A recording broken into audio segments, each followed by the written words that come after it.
La sunna, c'est de rompre son jeûne rapidement, pour celui qui sait que le maghrib est rentré.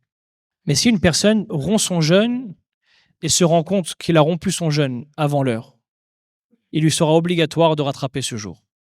Comment cela est possible? Si une personne il regarde sa montre, ou il voyage, il n'a pas fait le changement. Dans l'application, il n'a pas marqué dans les réglages changement automatique. Il a choisi fuseau horaire de Marrakech.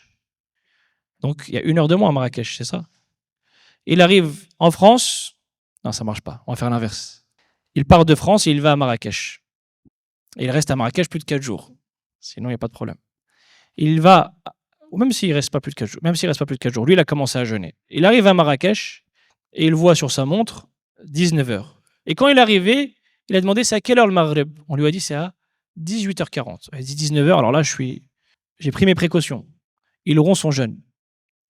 Puis il ouvre les fenêtres et il voit devant lui le soleil bien rond au loin, qui n'a même pas commencé à disparaître. On lui dit tu as rompu ton jeûne en te trompant, il était obligatoire de rattraper ce jour de jeûne.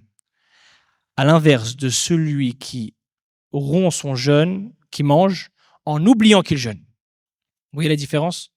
Celui qui rompt son jeûne parce qu'il oublie qu'il jeûne, celui-ci n'a pas besoin de rattraper conformément au hadith.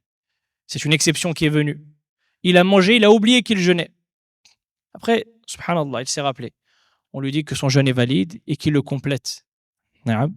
Et que bien sûr, il n'a pas de péché. À l'unanimité, il n'a pas de péché. Et il le complète. Et il est valide. Et il est valide son jeûne. À l'inverse de celui qui, comme on a dit, il rompt le jeûne volontairement en pensant que c'était le Maghrib, mais il se rend compte que ce qu'il pensait était erroné.